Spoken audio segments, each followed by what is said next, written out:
Welcome to the second episode in a Legendarium series about the life of King William I before 1066. In this installment, we will talk about the 7-year-long civil war between Duke William and his rivals for power in Normandy. The teenaged Duke William returned to Normandy during the spring of 1047 with forces supplied by King Henry I of France.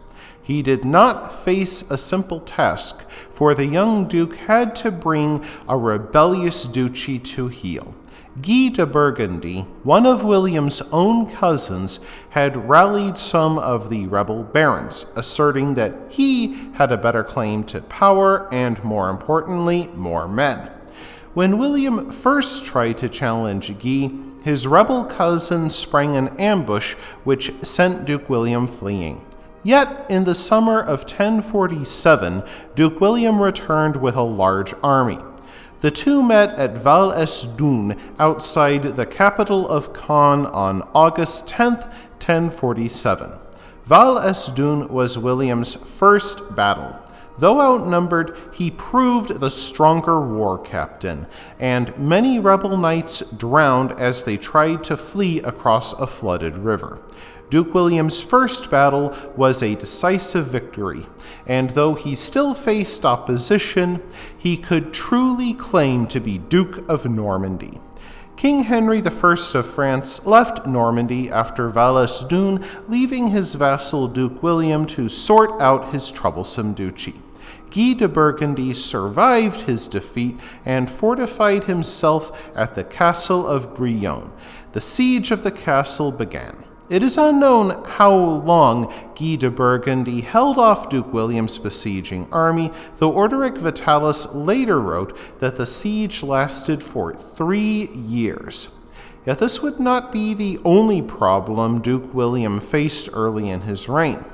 During the year 1048, with the siege of Brionne ongoing, Count Geoffrey Martel of Maine also warred against Duke William from his castle of Alencon on the border of Normandy.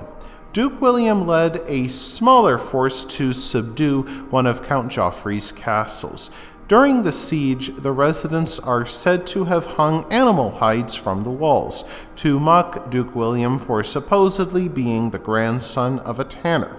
Infuriated, Duke William not only took the castle, but found those who hung the hides from the wall. He took his vengeance by chopping off the hands and feet of the men who dared to insult his mother.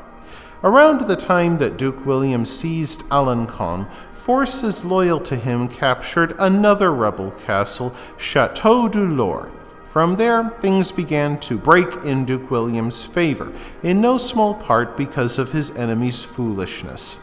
Growing desperate for money as his allies fell one by one, Count Geoffrey began seizing the gold plate and silver from the local churches to pay his men. Unsurprisingly, Bishop Gervais objected strongly, and the Count addressed the bishop's concerns by throwing him into prison.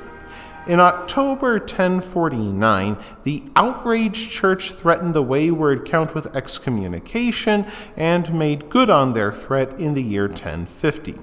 Though excommunication would have condemned Count Geoffrey to hell if he died, he turned his attention towards establishing his position on the Norman border, eventually taking Le Mans as his base of operations on the Norman border. Yet at the urging of Pope Leo IX, he released Bishop Gervais after securing an oath from him that he would do nothing against the rebel count. Bishop Gervais did not keep his oath, instead hurrying to William's court at Caen. By then, Duke William had seized Guy's castle of Brionne, and Bishop Gervais urged William to wage war against Count Geoffrey. Now free to press the county of Maine, Duke William hurried south. There he laid siege to the castle of Domfront. In those days, most lords built their castles out of wood and set them atop a mound of packed earth. A timber palisade enclosed not only the Motte and Bailey castle, but a small village of shops, smiths, and stables which kept the garrison supplied. Though Duke William could have simply burned the castle, how would it help his cause to take command of a charred ruin? How would he control the countryside? And so Duke William again had to settle in for a lengthy siege.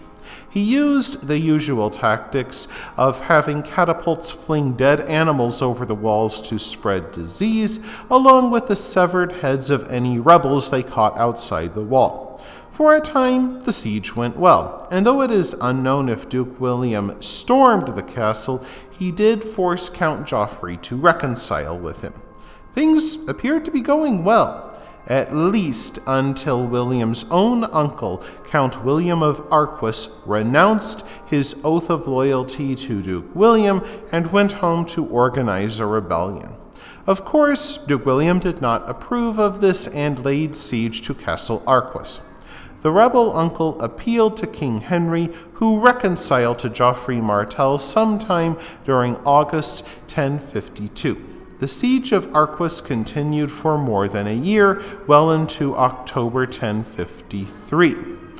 The castle fell very late that year, and early in 1054, King Henry of France launched his double invasion of Normandy to relieve rebels who, unknown to him, had already surrendered. In truth, the king likely feared that Duke William had become too powerful and truly wanted a weak duke ruling a fractured dukedom who could not hope to challenge him. And so Duke William confronted his own king at the Battle of Mortimer in February 1054 and sent the royal army fleeing. After 7 years of conflict, Duke William had become uncontested ruler of Normandy. This experience also made him one of the most capable commanders in feudal Europe, using tactics and terror alike to win the day. So where does he go from here? We'll find out in the next episode. I hope you enjoyed this installment of the Legendarium. If you did, press like. If you want to see more, press subscribe. And if you've got anything to say, let me know in the comments section. Thanks again for joining me, and I hope that you have a great rest of the day.